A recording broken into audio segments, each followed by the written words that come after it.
What's the meaning of crutch?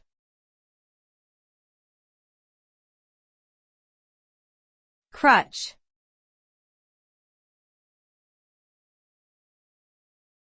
Crutch.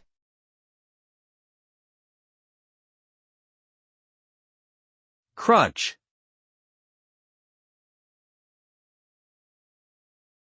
Crutch.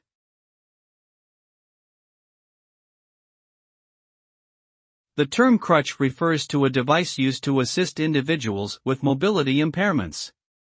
It typically consists of two vertical poles, with padded armrests and hand grips at the top, that are used to support the weight of the user's upper body.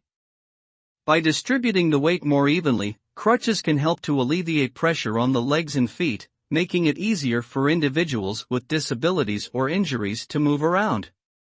Overall, crutches play an important role in improving the quality of life for those who would otherwise have difficulty walking or standing.